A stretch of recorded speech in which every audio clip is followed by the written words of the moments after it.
नमस्कार दोस्तों। तो कैसी चल रही है पढ़ाई? स्वागत है आपका लर्न हिस्ट्री अपने चैनल पे। और जो हम पॉलिटिकल साइंस के जो PYQs की जो सीरीज चल रही है उसमें हम जो आगे MCQs करने वाले हैं, क्योंकि दिसंबर 2022 का जो अपना पेपर था वो हम कंप्लीट कर चुके हैं।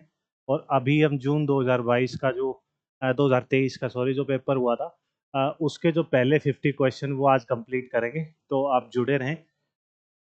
तो स्टार्ट करते हैं। इसमें पहला क्वेश्चन, इसमें मैच द फॉलोइंग है, ठीक है, और बुक के बारे में पूछ रहा है कि इसमें मैच द फॉलोइंग में हमारी वही अप्रोच रहेगी जो मैंने जो पहले जो वीडियोस रही हैं उनमें भी मैंने आपको बताया है कि हम हमें जो काफ़ी फेमस जो बुक्स हैं उनके बारे में देखना है कि वो मैच द फॉलोइंग में किसी एक सीक्वेंस में है या नहीं है।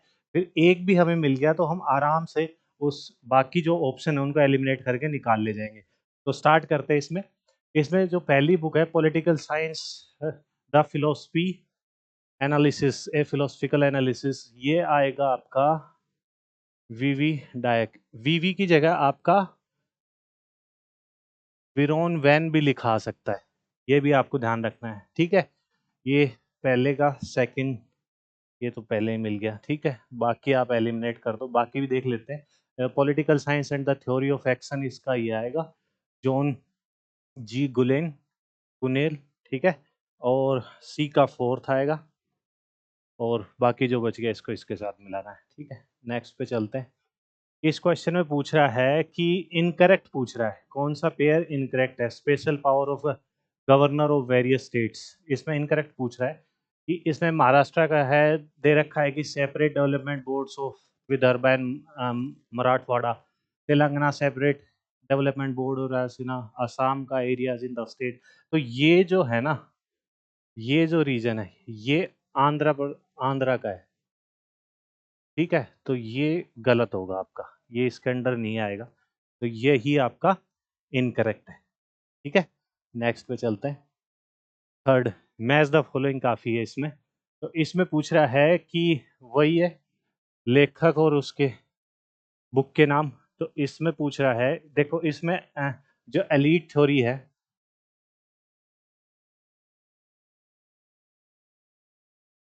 उसके जो थिंकर है वो ज़्यादा पूछे गए हैं, ठीक है। जैसे रूलिंग क्लास में क्या आएगा, मोस्का की आती है, ठीक है। पावर जो एलीट है वो किसकी है, सी डब्ल्यू मिल्स की, ठीक है। तो ये आपको मैचदा करना है। बी का 1, तो आपका आंसर थर्ड निकल के आ जाएगा। और जो एलीट थ्योरी है उसके जो जो फाउंडर माने जाते हैं वो एक तो मोस्का हो गया, एक रॉबर्ट माइकल हो गया और वेल्फ्रेड परेटो हो गया। ये आपको तीनों याद रखने हैं, क्वेश्चन में ये भी पूछा जा सकता है उनके फाउंडर जो एलीट थ्योरी है इनके, ठीक है। Fourth question match the following है, इसमें भी पूछ रहा है कि ये जो कॉन्सेप्ट है ये किस किस लेखक ने दिए थे, ठीक है। तो इसमें से आपने काफ़ी बार देखा होगा दबाव में दल, कि इसको बोलते हैं पॉलिटिक्स इन प्रेशर, ठीक है। ये काफ़ी फेमस जो कॉन्सेप्ट है ये रजनी कोठारी जी का है, ठीक है। ये सिंगल भी आपको पता है तो आराम से आपका MCQ निकल जाएगा, क्योंकि सी का आपका 1 अकेला ऑप्शन है, ठीक है। और जो पहला है गठबंधन प्रभावित हितों में विखंडन, इसका सेकंड आएगा। ये आराम से मैच द फॉलोइंग आप कर सकते हैं, क्योंकि ये पॉलिटिक्स इन प्रेशर है, दबाव में दल, ये काफ़ी रिनाउंड कॉन्सेप्ट है रजनी कोठारी जी का, जो कि आपको पता होगा। फिफ्थ क्वेश्चन पे चलते हैं। इस पे पूछ रहा है कि ब्रेकडाउन ऑफ मॉडर्नाइजेशन जो कॉन्सेप्ट है, आइडिया है, ये किसने दिया था। ब्रेकडाउन किसका, मॉडर्नाइजेशन की वजह से ब्रेकडाउन किसका, ये है सोसाइटी का, ठीक है। सोसाइटी का ब्रेकडाउन। और जो मॉडर्नाइजेशन है उसकी वजह से सोसाइटी का ब्रेकडाउन क्यों हो रहा है, क्योंकि जिस हिसाब से मॉडर्नाइजेशन अभी हो रही है वो एक नॉन लीनियर जो प्रोसेस है, ठीक है, उसका एक जो जो पाथ है वो बहुत ही स्मूथ नहीं है। वो बहुत ही वो जो कॉन्सेप्ट बोलते हैं कि एंड्स जस्टिफाई द मीन्स, तो वैसा सा कॉन्सेप्ट है, नॉन नॉन लीनियर है मॉडर्नाइजेशन का। उसकी वजह से जो सोसाइटी है वो डिग्रेड हो रही है, ब्रेक डाउन हो रही है। तो ये जो कॉन्सेप्ट किसने दिया था, ये दिया था आपके SN आइजनस्टाइन ने, ठीक है। सैम्यूल ने क्या कॉन्सेप्ट दिया था, जो three waves of democracy, three waves of democracy, ये सैम्यूल ने दिया था, ये आपको ध्यान रखना है। और लुशियन पाई है, इन्होंने दिया था क्राइसिस इन पॉलिटिकल डेवलपमेंट।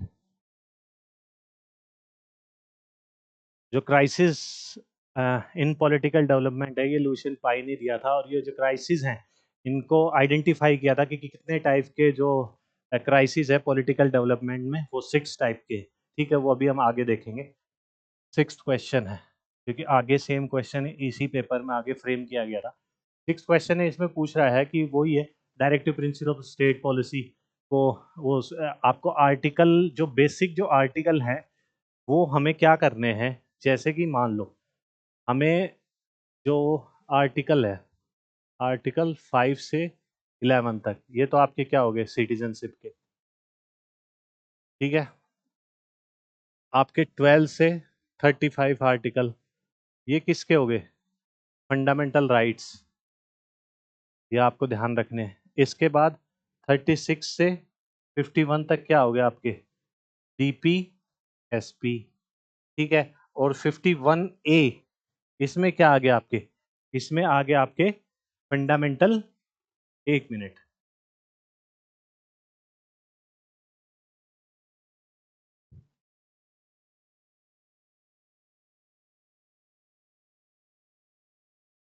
हाँ ठीक है। तो इसमें क्या आ गया, मैं आपको बता रहा था कि डीपीएसपी आ गया 36 से 51 तक, और 51A में क्या आ गया आपके, फंडामेंटल ड्यूटीज आ गई। ठीक है, तो अब इसको सीक्वेंस में अरेंज करना है आर्टिकल को, टू ऑर्गेनाइज विलेज पंचायत। ठीक है, तो ये किस में आता है, आर्टिकल आपका 36। ठीक है, to secure the right to work, article, सबको पता है आर्टिकल 41। ठीक है, to move the provision to just and human condition, article 42। और ये क्या है, to secure a living wage decent standard of life, article 43। अब आप इसको अरेंज कर सकते हैं, ए बी सी डी आएगा इसका। ठीक है, ये आप देख सकते हैं। नेक्स्ट क्वेश्चन पे चलते हैं। 7th जो क्वेश्चन है, इसमें आपसे पूछ रहा है कि जो नैन्सी शू मेकर है, ठीक है, नैन्सी शू मेकर है, उन्होंने क्लासिफिकेशन दिया था, किसका, कॉलोनियलिज्म का दिया था। ठीक है, और ये कितने टाइप का क्लासिफिकेशन था, 12 टाइप का। ठीक है, ये आपको याद रखना है, और उनमें से कौन सा क्लासिफिकेशन इनमें से नहीं है। ठीक है, यदि आपको 12 क्लासिफिकेशन याद हैं नैन्सी शू मेकर के, तो आप इजीली कर पाओगे। तो इसमें जो एक्सट्रैक्टिव है ये ठीक है, ट्रेड का ठीक है, लीगल ठीक है, ये कल्चरल नहीं है। ठीक है, बाकी जो है जैसे रोग कॉलोनियलिज्म हो गया, note in my backyard colonialism हो गया। ठीक है, और इसके अलावा था आपका स्ट्रक्चरल हो गया। तो ये सब हैं आपको 12 जो क्लासिफिकेशन है जो शू मेकर ने दिए थे, किसके, कॉलोनियलिज्म के, वो आपको देख के जाने। नेक्स्ट पे चलते, 8th क्वेश्चन है, इसमें आपसे पूछ रहा है कि जो स्टेजेस है, एव एक incorrect regarding new public management. हाँ, इसमें आपसे पूछ रहा है कि न्यू पब्लिक मैनेजमेंट की कौन सी इनकरेक्ट पूछ रहा है, कि which of the following statement incorrect regarding new public management. ठीक है, तो न्यू पब्लिक मैनेजमेंट के रिगार्डिंग आपको देखना है कि कौन सी गलत है। तो वही है कि जब भी ऐसा कोई कॉन्सेप्ट आता है, तो हमें हमेशा जो नेगेटिव जो है स्टेटमेंट है वो निकाल के लेके आनी है, और वही आपका क्या होगा, सही आंसर होगा। तो इसमें आप देख सकते हैं, इसका जो आंसर आएगा, पहला है aggressive result oriented and objective focus. ठीक है, एनपीएस भी public administration from the manager, ठीक है, NPSC believes in the separation of steering from the rowing, ये भी ठीक है। NPSC have attributes like row bureaucratic power, ये आपका गलत आएगा। ठीक है, तो यही आपका 4th ऑप्शन होगा इसमें। तो जो आपका जो कॉन्सेप्ट है, ये आपको थोड़ा सा एग्जाम से पहले थोड़ा सा रिवाइज करके जाना है, न्यू पब्लिक मैनेजमेंट का। ठीक है, नेक्स्ट क्वेश्चन, इसमें आपसे पूछ रहा है, ये थोड़ा करंट अफेयर से रिलेट करके आ गया, कि मैच द फॉलोइंग में, कि जो COP27 की मीटिंग कहाँ हुई थी। ठीक है, कॉन्फ्रेंस ऑफ पार्टीज इसकी फुल फॉर्म आपकी। और 19 जो क्या है, आसियान हाँ, आसियान की कहाँ, इसको मैच द फॉलोइंग करनी।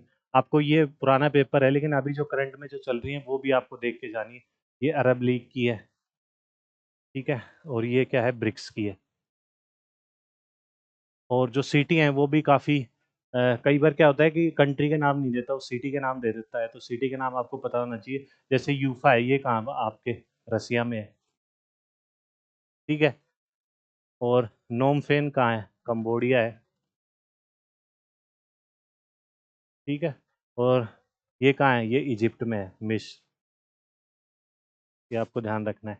और अभी के लिए करंट के लिए हिसाब से जो कोप 27, उस क्वेश्चन के हिसाब से तो कोप 27 जो आपकी हुई थी वो आई थी आपके इजिप्ट में हुई थी, तो पहले का फोर्थ, तो ये आप एलिमिनेट कर दो, ये कर दो, ठीक है। आसियान की कहाँ हुई थी, कंबोडिया में हुई थी, तो बी का थर्ड आपका ये जो आंसर ये निकल के आ जाएगा, ठीक है। तो अभी करंट के हिसाब से मैं आपको बता देता हूँ, कोप 27 आएगा। तो अभी के लिए जो कोप 28 जो हुई थी वो आपके कहाँ हुई थी, दुबई में। आपको ध्यान रखना है। कोप 29 होने वाली है, ये आपके कहाँ होगी, अजरबैजान में। अजरबैजान, जिसकी कैपिटल क्या है, बाकू।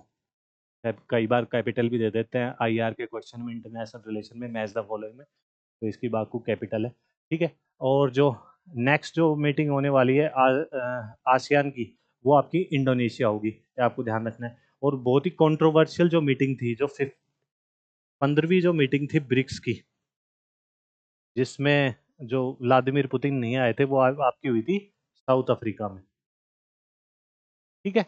साउथ अफ्रीका में हुई थी। और जो 16 जो मीटिंग होगी ये आपकी होगी रसिया में। मिनट, हाँ, things में गड़बड़, हाँ अब ठीक है, ठीक है। ये करंट के जो एमसीक्यू है उनके हिसाब से बन सकता है कि जो अभी जो कॉन्फ्रेंस होने वाली है वो कहाँ कहाँ होंगी। तो ये सब आपको कोप 28 जो अब दुबई में हुई थी, कोप 29 जो आपके अजरबैजान में होगी, और ब्रिक्स की जो 15वीं जो मीटिंग थी वो आपकी साउथ अफ्रीका हुई थी, और जो 16वीं जो मीटिंग होगी वो आपके रशिया में होगी। ये सब आपको ध्यान रखना है, ठीक है। और G20 की जो मीटिंग हमने लास्ट ईयर जो की थी वो इंडिया में हुई थी, और जो इस साल जो होगी वो ब्राज़ील में होगी, ठीक है, ये ध्यान रखना है। ये किसने कहा था, ये पूछ रहा है कि विज्ञान का कार्य वर्णन करना है, दर्शन शास्त्र का कार्य व्याख्या करना है, ये किसने कहा था। ये जो ऐसे जो कोट होते हैं, जो किसने एक्सप्लेन किया था, philosophy is to explain there philosophy is called science of science, ये आपके कहा था एम एन रॉय ने, ठीक है। एम एन रॉय ने एक कॉन्सेप्ट और दिया था, रेडिकल ह्यूमैनिज्म, ठीक है। और विवेकानंद ने क्या दिया था, एक कॉन्सेप्ट, न्यू हिंदुइज्म, ये आपको देख के जाना है, ठीक है। ये कॉन्सेप्ट भी आपसे काफी बार पूछे जाते हैं, और इसका जो आंसर आएगा एम एन रॉय। नेक्स्ट, इसमें आपसे पूछ रहा है कि गलत करने से गलत बर्दाश्त करना बेहतर है, ये किसने कहा था, ठीक है। ये जो कहा था आपके कहा था हैना एरेंड ने कहा था, ठीक है। ये जर्मन ज्यूज थी, लेकिन हिटलर की जो पॉलिसीज थी वर्ल्ड वॉर 2 के टाइम पे, तो इसने इन्होंने इनको यूएस आना पड़ा था। और उसके बाद इन्होंने एक जो बहुत ही जो इनका वर्क था वो था इचमैन इन जेरूसलम, ठीक है। ये हैना अरेंट का वर्क है। और इन्होंने कहा था, इचमैन कौन था, जो नाजी जर्मनी था आर्मी में, उनका एक ऑफिसर था, जिनके कहने पे जेरूसलम में जूस के लोगों को मारा गया था। लेकिन वर्ल्ड वॉर हारने के बाद इन पे ट्रायल चला, और उसमें हैना अरेंट ने ही कहा था कि ये जो आदमी है ये निर्दोष है। काफ़ी इंटरेस्टिंग स्टोरी है, ये कभी एग्ज़ाम के बाद हम क्लासेस कंटिन्यू करेंगे, थोड़ा ब्रॉड पर्सपेक्टिव में पढ़ेंगे, तब मैं स्टोरी में आपको बताऊंगा कि क्यों पहले उन्होंने क्रिटिसाइज़ किया, और जब ट्रायल चला तब उन्होंने इचमैन को कहा कि ये आदमी जो है निर्दोष है, ठीक है। नेक्स्ट क्वेश्चन पे चलते हैं। इसमें आपसे पूछ रहा है कि ये किसने कहा था कि national progress can't be fixed according to ideology, and if the people want it let it to the age to govern the country, and if the believe is as per the outgoing ignorance is combated. ये आपके कहा था जवाहरलाल नेहरू जी ने, आपके जो पहले prime minister थे, ठीक है। नेक्स्ट, आपका 15 क्वेश्चन है हेंडरसन ब्रूक रिपोर्ट। ये जो रिपोर्ट है हेंडरसन काफी बार हटा भी देते हैं, इसको ऐसे भी लिख देते हैं ब्रूक्स भगत रिपोर्ट। ठीक है, ब्रूक्स भगत रिपोर्ट, ये दो आदमी थे अलग अलग, इंडियन आर्मी में ही बड़े ऑफिसर थे, जिनको ये बताया गया था कि इनको एक रिपोर्ट तैयार करने के लिए बोला गया था कि आपको एक रिपोर्ट तैयार करनी है, इसमें बताना है कि कैसे इंडिया चाइना से 1964 में हार गया। ठीक है, और इन्होंने रिपोर्ट तैयार की और 1963 में इन्होंने ये जो रिपोर्ट है ये मिनिस्ट्री ऑफ डिफेंस को दे दी थी, लेकिन आज तक वो रिपोर्ट पब्लिश नहीं हुई है। तो ये आपका ये हो गया 1962 में जो चाइना इंडिया वॉर था उसके रिगार्डिंग इन्होंने रिपोर्ट तैयार की थी, काफ़ी न्यूज़ में रहती थी ये। ठीक है, इसमें आपसे वही मैच द फॉलोइंग करना है कि किसकी क्या पब्लिकेशन है। और अरविंद अरविंदो जी की कल्चरल नेशनलिज्म,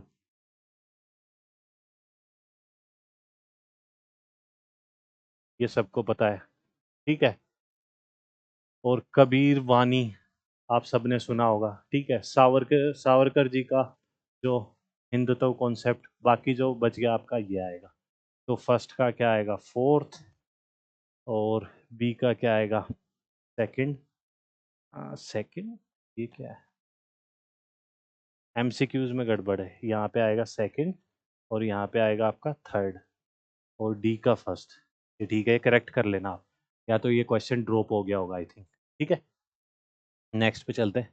इसमें आपसे पूछ रहा है कि ये किसने कहा था कि polity equality therefore is never real unless the accompanied by the virtual economic equality political power।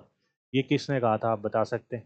तो ये जो कहा था, इसलिए राजनीतिक समानता भी वास्तविक नहीं होती जब तक उसके साथ आभासी आर्थिक समानता राजनीतिक शक्तियां न जुड़े। तो इसका जो आंसर आएगा वो आएगा जेएस मिल।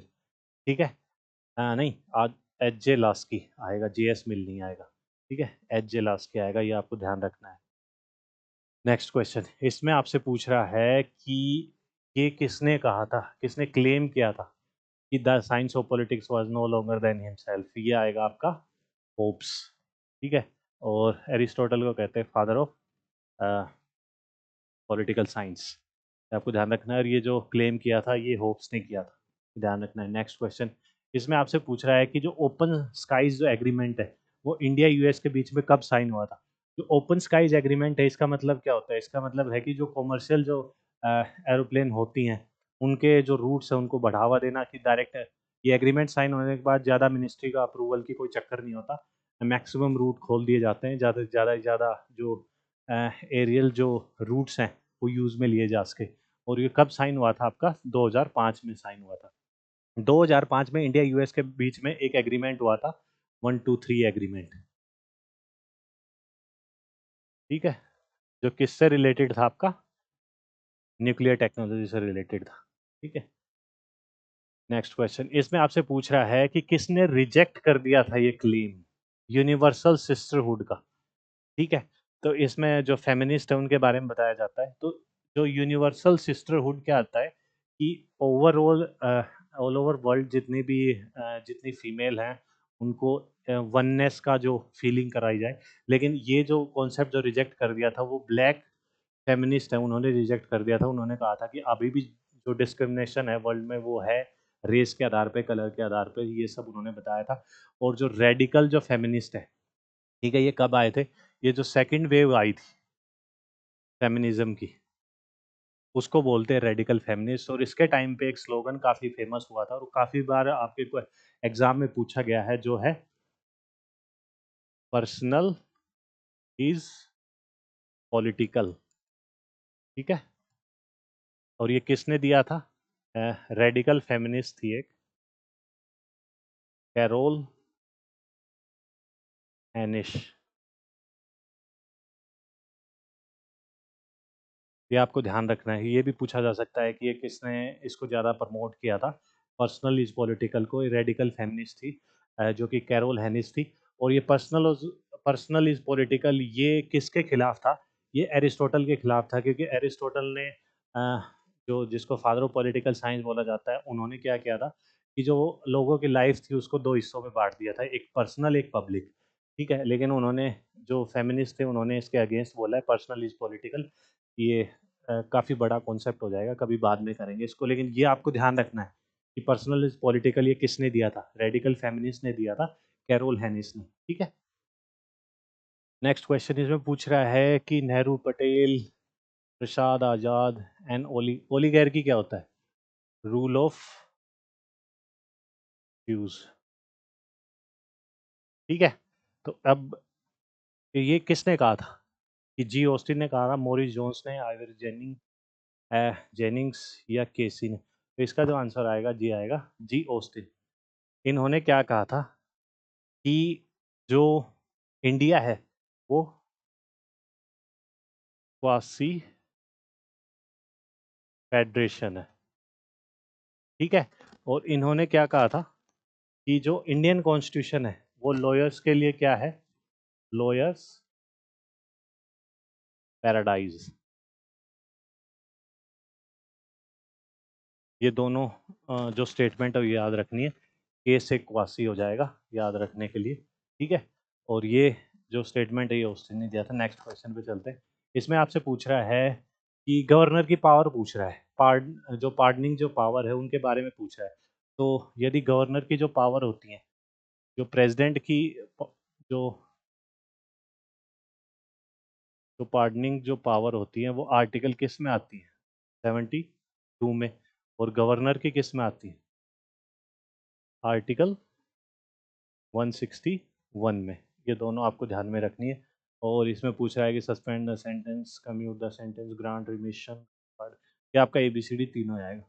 ठीक है, ध्यान रखना है। नेक्स्ट क्वेश्चन इसमें आपसे पूछ रहा है कि जो formal, following are not the formal mode of people participation in administration.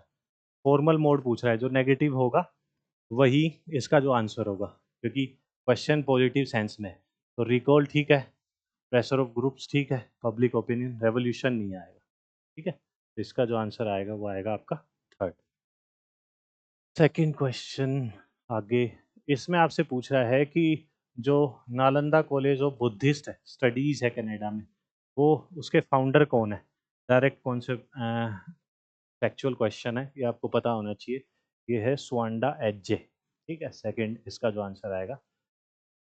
अब इसमें पूछ रहा है कि नेक्स्ट क्वेश्चन इसमें आपसे पूछ रहा है कि सावरकर जी हैं वो प्रेसिडेंट कब बने थे हिंदू महासभा के?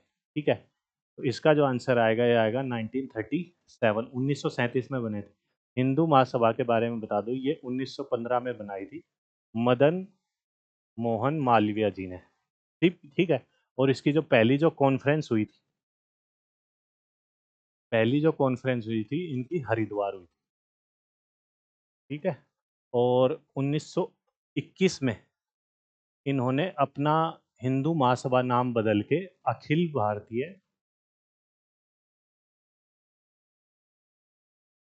भारतीय हिंदू महासभा अपना नाम रख लिया था। तो ये आपको ध्यान रखना है कि 1937 में ये इनके प्रेसिडेंट बने थे, और ये जो 1915 में बनाई गई थी, 1921 में अपना नाम चेंज कर लिया था। पहली कॉन्फ्रेंस इनकी हरिद्वार हुई थी हिंदू महासभा की। नेक्स्ट पे चलते हैं। इसमें आपसे पूछ रहा है कि निम्नलिखित इसमें भारत के जाति के संबंध में कहा है कि प्रत्येक समाज में विगत में दौरान उपयोगिता निश्चित रूप से तर्क के विरुद्ध के बोध ढाने की, ये किसने कहा है? या क्योंकि डायरेक्ट फैक्चुअल टाइप ही क्वेश्चन है कि किसने कहा है, ये ज़्यादातर परेशान ही करते हैं ऐसे क्वेश्चन। आपको पता है तो डायरेक्ट कर पाएंगे आप। तो जो इसका आंसर आएगा जॉन डीवी आएगा इसका आंसर। ठीक है, नेक्स्ट क्वेश्चन इसमें आपसे पूछ रहा है कि which of the following correct, correct पूछ रहा है कि the cry Indian women was written originally. ये ओरिजिनली वर्ड है ना, ये इसको गलत कर देता है। ठीक है, ये गलत है। और इस क्वेश्चन को अलग से भी फ्रेम करके पूछा जा सकता है। जैसे बी क्या है कि 1887 में Ramabai published high cast Hindu women. अब इसको तीन टाइप से पूछा जा सकता है इस क्वेश्चन को, इसी को फैक्चुअल तौर पे, कि हाई कास्ट हिंदू वुमेन किसने लिखा है, या Ramabai published high cast Hindu women in 1887। ये ही तीन टाइप से क्वेश्चन बन सकता है, ये ध्यान रखना है। ठीक है, Ramabai publish news held title मुक्ति प्रियार बिल, ये भी आपसे पूछा जा सकता है, ये भी ठीक है। 1919 रामाबाई अवॉर्डेड एज केसरेंद्र, ये बहुत इंपॉर्टेंट है, ये भी आपका ठीक है। ये भी क्वेश्चन ऐसे पूछा जा सकता है कि उनको कौन सा अवार्ड मिला था और कौन से सन में मिला था। ये आपको तीनों पॉइंट ध्यान रखने हैं। तो आपका ए गलत है, ठीक है, और बी सी डी आपका ठीक है, तो आपका सेकंड आंसर हो जाएगा। नेक्स्ट पे चलते हैं। इसमें आपसे पूछ रहा है which of the following humanitarian intervention in order to हाँ, तो ये जो ऑपरेशन है ये कंडक्ट किए गए थे, ये कब कब कंडक्ट किए गए थे, ये आपको पता होना चाहिए। ठीक है, ऑपरेशन प्रोवाइड कंफर्ट, ये आपका है 1991 का। ठीक है, operation restore hope 1992, operation Turkish 1994, operation allied forces Yugoslavia में बॉम्बिंग की थी 1999। ठीक है, अब इन ऑपरेशन के बारे में मैं थोड़ा बहुत बता देता हूँ। इनको अरेंज कर दिया है हमने, ए और डी, ये आएगा इसका आंसर, फोर्थ आ जाएगा। ऑपरेशन जो प्रोवाइड कंफर्ट है, किसको कंफर्ट प्रोवाइड करना है, क्योंकि गल्फ वॉर के बाद जो कुर्द से नॉर्दर्न जो इराक है उससे वो पलायन कर गए थे, तो उनको कंफर्ट या सपोर्ट प्रोवाइड करने के लिए ये ऑपरेशन चलाया गया था। ठीक है, और जो आपका जो ऑपरेशन अलाइड फोर्सेस है, अ, तो ये 1999 में स्टार्ट किया गया था। ये आपकी जो नेटो जो कंट्रीज हैं उन्होंने यूगोस्लाविया पे बॉम्बिंग कर दी थी। और जो ऑपरेशन रीस्टोर होप, ये आपके सोमालिया में चलाया गया था, वहाँ भुखमरी को रोकने के लिए, भुखमरी पे काम करने के लिए ये था। ऑपरेशन जो टर्काइस है ये रवांडा में चलाया गया था। ठीक है, किसके द्वारा, फ्रांस के द्वारा, किसके अंडर, यूएन के अंडर। ठीक है, ये आपको ध्यान रखना है, चारों ऑपरेशन काफी इंपॉर्टेंट है, ये पूछे जा सकते हैं आपसे। नेक्स्ट क्वेश्चन इसमें पूछ रहा है कथन कौन सा ठीक है। तो पहला कथन क्या कहता है, भारत की राष्ट्रीय सुरक्षा इसमें देश की सीमा की रक्षा करना जैसा कि कानून में उल्लेख किया गया है, संविधान में भी यह निहित है। तो ये पहला आपका क्या है, ठीक है। भारत की राष्ट्रीय सुरक्षा के उद्देश्य के अनुसरण प्रमुख शक्तियों का प्रमुख भागीदारी राजनीतिक वर्ग द्वारा किया जाता है, ये भी आपका ठीक है। ठीक है, तो दोनों ही कथन आपके क्या होंगे, सही होंगे। ठीक है, नेक्स्ट क्वेश्चन इसमें आपसे पूछ रहा है कि G20 के बारे में पूछ रहा है, जो 2023 में हमने होस्ट किया था, 2024 में जो मीटिंग होगी आपकी ब्राज़ील में होगी, रियो सिटी में। ठीक है, ये आपको ध्यान रखना है। तो इसमें स्टेटमेंट करेक्ट पूछ रहा है, कौन कौन सी करेक्ट है। तो पहली स्टेटमेंट क्या है कि इसमें 20 नेशन है। यदि आपने ठीक से कभी G20 का मतलब कोई फोटो देखा होगा तो उसमें क्या होगा, 19 कंट्रीज होंगी और एक होगा यूरोपियन यूनियन। ठीक है, तो ये पहला आ गया क्या, गलत। ठीक है, ओनली, पहले तो जिस स्टेटमेंट में ओनली आ जाता है इसको काफी ध्यान से पढ़ना है आपको। ठीक है, तो ये ज्यादातर गलत होता है, तो ए गलत है, तो ये आपका कट गया, ये एलिमिनेट हो गया, ये एलिमिनेट हो गया, आपका सेकंड आ जाएगा आंसर इसका। बाकी स्टेटमेंट पे आप देख लो, group includes 20 leading economics world, G20 operation formal promote dialogue between finance. बाकी तो ठीक है, इंस्टीट्यूशन वर्ल्ड ऑर्डर ठीक है। और ये कब बनाया गया था G20, 1999 में। ठीक है, और G7 कंट्रीज जो आपका बनाया था गया था 1975 में बनाया था, ये भी आपको ध्यान रखना है। G7 कंट्रीज, जो 7 कंट्रीज आती हैं वो आपको टिप ऑफ द टंग होनी चाहिए। बाकी तो G20 पे भी क्वेश्चन बन सकता है कि पूछ सकते हैं कि इनमें से कौन सी कंट्रीज हैं, ग्रुप बना के पूछ सकते हैं कि कौन सी कंट्रीज हैं कौन सी कंट्रीज नहीं है, इनकी जो कंट्रीज हैं उन पे आपको नज़र मार लेनी एक बार। ठीक है, और इसका जो है 1999 में बनाया था, ये बता दिया। लेकिन इनका कोई कभी स्टेटमेंट में ऐसे आ जाए कि इनका परमानेंट ऑफिस न्यूयॉर्क में है या परमानेंट ऑफिस जापान में है, नई दिल्ली, इनका कोई परमानेंट ऑफिस नहीं है, ये स्टेटमेंट गलत होगी, ध्यान रखना है आपको। ठीक है, नेक्स्ट क्वेश्चन वो स्टेटमेंट बेस्ड है, इसमें आपसे पूछ रहा है कि जो सामाजिक क्रिया और सामाजिक सुधार दोनों में मानकीय लक्ष्य हैं, सामाजिक सुधार सामाजिक क्रिया के में सामाजिक क्रिया का क्षेत्र अधिक व्यापक। ठीक है, तो इसका जो दोनों स्टेटमेंट आपकी क्या होगी, सही होंगी। ठीक है, नेक्स्ट पे चलते हैं। इसमें आपसे पूछ रहा है कि एवोल्यूशन पूछ रहा है कि कैसे इवोल्व हुआ है public administration, mention by Nicholas Henry. इसी क्वेश्चन को घुमा के पूछा जा सकता है कि जो एवोल्यूशन है पब्लिक एडमिनिस्ट्रेशन का वो किसने दिया था? वो निकोलस हेनरी ने दिया था। अभी स्टेजेस पूछ ली इसकी, ठीक है। तो इसकी जो सबसे लास्ट स्टेजेस आपको पता होगी कि public administration as public administration ये है। यदि आपको इसकी लास्ट स्टेज भी पता है तो काफ़ी इजी हो जाएगा, ठीक है। तो लास्ट में ये एक ही ऑप्शन ऐसा है जिसमें लास्ट में यही है, ठीक है, कि public administration as a public administration ये सबसे लास्ट स्टेज है। तो पहली स्टेज क्या है इसकी? पॉलिटिक्स एडमिनिस्ट्रेशन डाइकोटोमी, ठीक है। तो ये सब आपको ये स्टेजेस ध्यान में रखनी है, क्योंकि स्टेजेस काफ़ी बार याद नहीं रहती, तो आपको जो पहली स्टेज है और सबसे लास्ट की स्टेज है वो आपको देख के जानी है, ताकि जो ऑप्शन है वो एलिमिनेट करने में आपको आसानी रहे, ठीक है। नेक्स्ट क्वेश्चन, इसमें आपसे पूछ रहा है कि जो इकोनॉमिक स्टेजेस है डेवलपमेंट की वो कौन कौन सी है। ये तो कॉमन सेंस से भी हो जाएगा, ठीक है।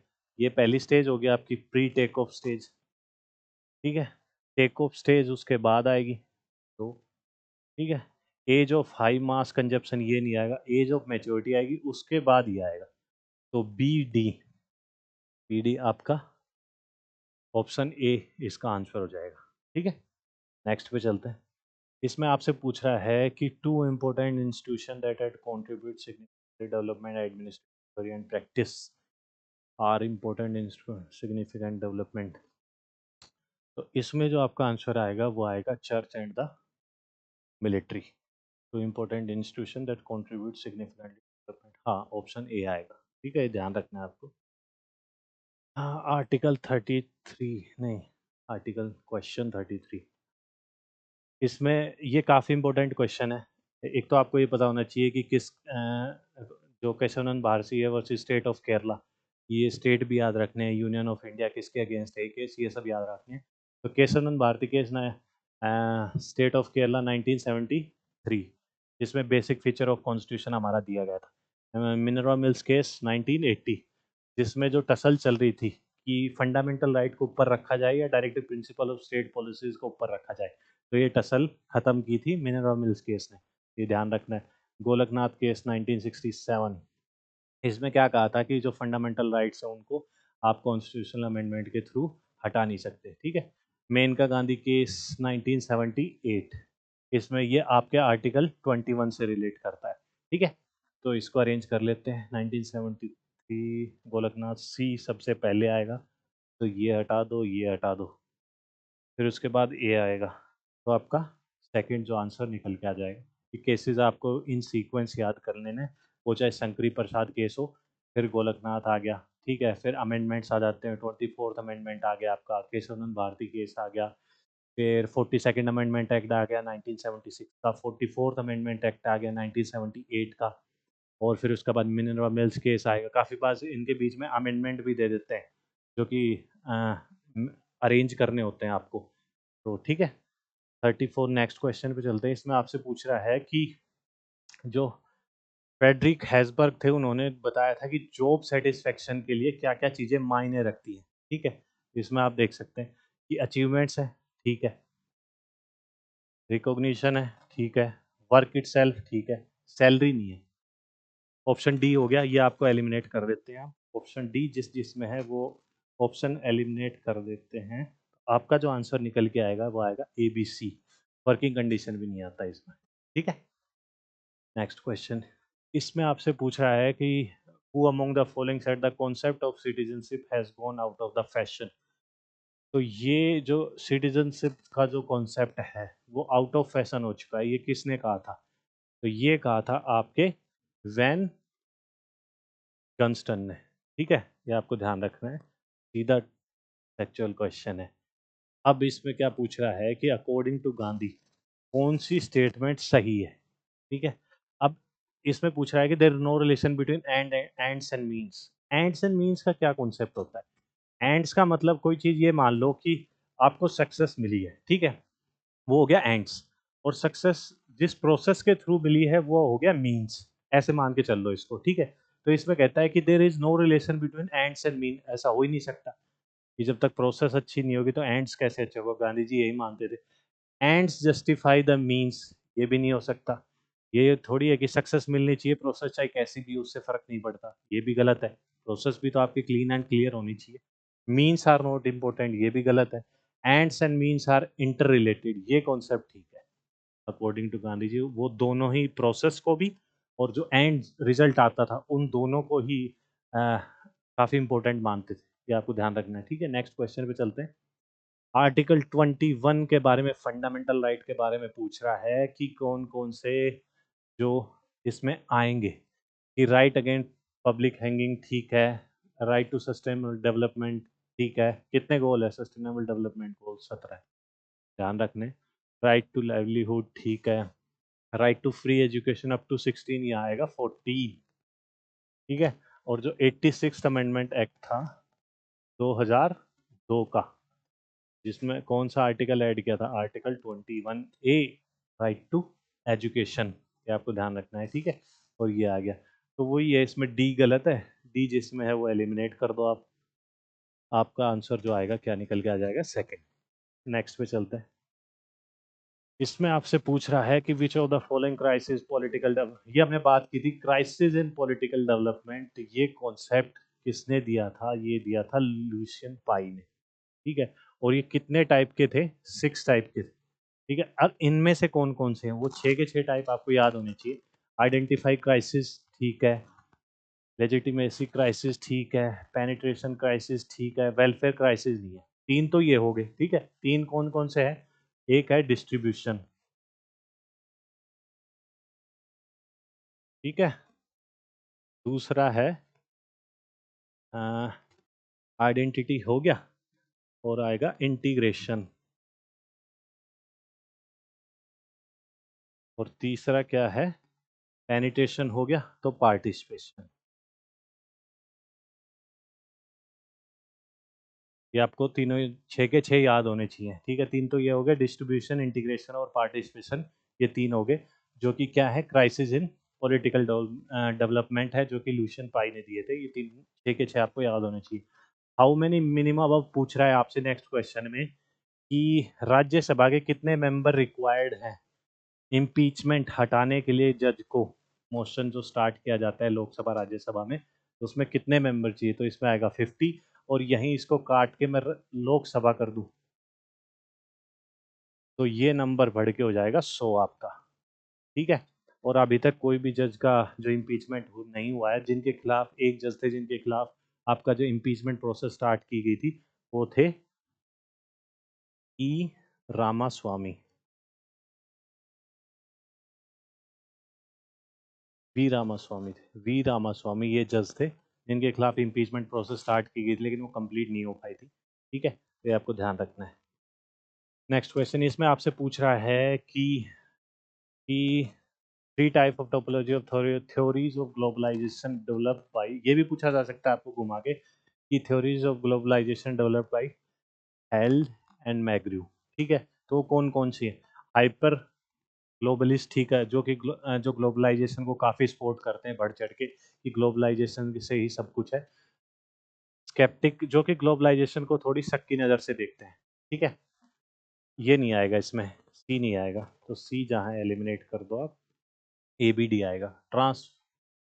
ट्रांसफॉर्मेशन वाले भी इसमें आते हैं, कि वो कहते हैं कि कहीं तो ग्लोबलाइजेशन जीत गया, कहीं स्टेट जीत गया, ठीक है। तो ये कॉन्सेप्ट आपको याद रखना है। 41 क्वेश्चन इसमें आपसे पूछा है कि ये किसने कहा था कि law is a command of that person whose precept contains the reason of forbiddance, ये कौन सी बुक में कहा था? और ये जो बुक है ये आपकी डिसाइव है, ठीक है। और ये लेवाइथन, ये दोनों ही बुक किसकी हैं? ये होब्स की हैं, ये आपको ध्यान रखना है, ठीक है। और जो थर्ड लेटर ऑफ टोलरेशन, ये किसकी है? ये आपकी है जॉन लॉक की, ठीक है। और इसमें है रेशनल ऑफ एविडेंस, इसको कर देते हैं, ये पूरी नहीं है। रेशनल ऑफ जुडिशियल, ये पूरी बुक का नाम होगा रेशनल ऑफ जुडिशियल एविडेंस। ये किसकी है? बेंथम और जेएस मिल की। ये तीनों आपको ध्यान रखनी है। एक और है होप्स की, दी कोरपोरी,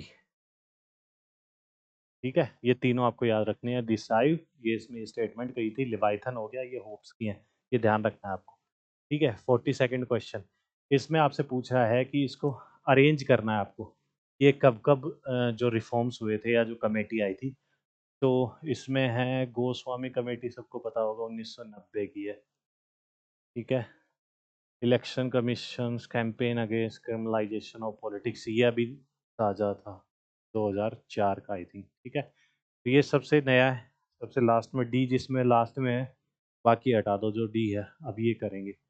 जॉइंट पार्लियामेंट कमेटी रिफॉर्म्स, ये है 1971 का। तो ये ए मिल गया आपको, तो इसका जो आंसर आएगा ये आएगा ACBD, ठीक है। तो गोस्वामी कमेटी काफ़ी फेमस है, जो 1990 की है, और ये जो कैंपेन आपके 2004 के आसपास चलाया गया था, ठीक है। नेक्स्ट क्वेश्चन पे चलते हैं। इसमें आपसे पूछ रहा है कि निम्नलिखित में से कौन सा प्रस्ताव माइनॉरिटी संबंध अधिकारियों के संबंधित नहीं है। नहीं है क्या देखना है, ठीक है। नेहरू कॉन्स्टिट्यूशनल ड्राफ्ट, ये नहीं है। कराची रेजोल्यूशन नहीं है। कराची रेजोल्यूशन में कांग्रेस के प्रेसिडेंट कौन थे, ये आप कमेंट बॉक्स में बताओ। पहले home minister. The Muslim women bill, ठीक नहीं है। ट्रिपल तलाक बिल, ये है, तो ABC नहीं है, ठीक है। इसका आएगा फोर्थ आपका आंसर। नेक्स्ट पे चलते हैं। इसमें आपसे पूछ रहा है कि international day of universal access of information, ये कि गवर्नमेंट क्या क्या कर रही है राइट टू इंफॉर्मेशन के हिसाब से, आपके कौन से फंडामेंटल राइट में आता है। ये आता है आर्टिकल 19 के क्लोज 1 में, ध्यान रखना है, ठीक है। ये कब कब सेलिब्रेट किया जाता है, 20 सितंबर को किया, ठीक है। 45th क्वेश्चन, इसमें आपसे पूछ रहा है कि जो ह्यूमन डेवलपमेंट इंडेक्स है, उसको जो लेटेस्ट रिपोर्ट है, अभी के लिए मैं बता दूं कि 2023-24 की जो रिपोर्ट है, उसके हिसाब से अपना human development index rank India का है 134। ये आपको ध्यान रखना है, ठीक है। और एक काम करो, सबसे लास्ट में इंडिया ही लगा दो आप, डी जिसमें है ये एलिमिनेट कर दो। सबसे ऊपर आएगा बहरीन, ठीक है। ए, ये एलिमिनेट हो गया। फिर उसके बाद आएगा मॉरिशस, ई। तो आपका ए ऑप्शन जो 1 है ये निकल के आ गया। ये आपको ध्यान रखना है, ठीक है। और जो ह्यूमन डेवलपमेंट इंडेक्स जो निकालने का क्राइटेरिया है, वो है, पहला जो पूछा जाता है, पहले जो देखा जाता है, वो देखा जाता है स्टैंडर्ड ऑफ लिविंग, ठीक है। दूसरा है हेल्थ, एक कंट्री में हेल्थ के क्या और हैं, एजुकेशन, एजुकेशन कैसी है, ठीक है। ये 3 जो कॉन्सेप्ट है, ये ह्यूमन डेवलपमेंट इंडेक्स में देखे जाते हैं, स्टैंडर्ड ऑफ लिविंग, हेल्थ और एजुकेशन। नेक्स्ट पे चलते हैं। इसमें आपसे पूछ रहा है कि CI बर्नार्ड है organisation to accomplishment of common purpose through a person contributing towards it can achieve through, ये किसके ये क्या संगठन के किसी भी साझे प्रयोग को योगदान देने के लिए व्यक्ति के जरिए प्राप्ति केवल खालिस्तान के माध्यम से की जा सकती। अथॉरिटी नहीं है, या नेगेटिव है। पैन ऑफ कंट्रोल नहीं है, रिजिड वर्ड नेगेटिव है। तो जो कम्युनिकेशन है, ये यहाँ पे पॉजिटिव आउटकम दे रहा है, तो इसका जो आंसर आएगा वो आएगा डी आपका, ठीक है। नेक्स्ट, बीजिक जो कॉन्सेंसस है, जो इंटरनेशनल डेवलपमेंट डिबेट्स किस चीज़ से रिलेट करता है, ये आपका रिलेट करता है चाइना का जो मॉडल है रैपिड इकोनॉमिक ग्रोथ, उससे रिलेट करता है, ठीक है। ये आपको डायरेक्ट ध्यान रखना है। Chinese model establishing peace relation with neighbouring, China कभी भी नेबरिंग कंट्रीज के साथ पीस इस्टेब्लिश वैसे ही नहीं करता, कोई हो सबको बुली करता है। China model of defence industries to push global growth, China global growth कभी चाहता ही नहीं, वो खुद चाहता है कि US को टेक ओवर करे वो ग्लोबल पावर में। China's plans developing African nation only, ये ओनली आ गया। ओनली स्टेटमेंट को तो आपको 2 बार पढ़ना है, ठीक है। एकदम उस पर डाउट हो जाना चाहिए कि ये ओनली कॉन्सेप्ट है, ये ज़्यादातर या तो गलत ही होगा, ठीक है।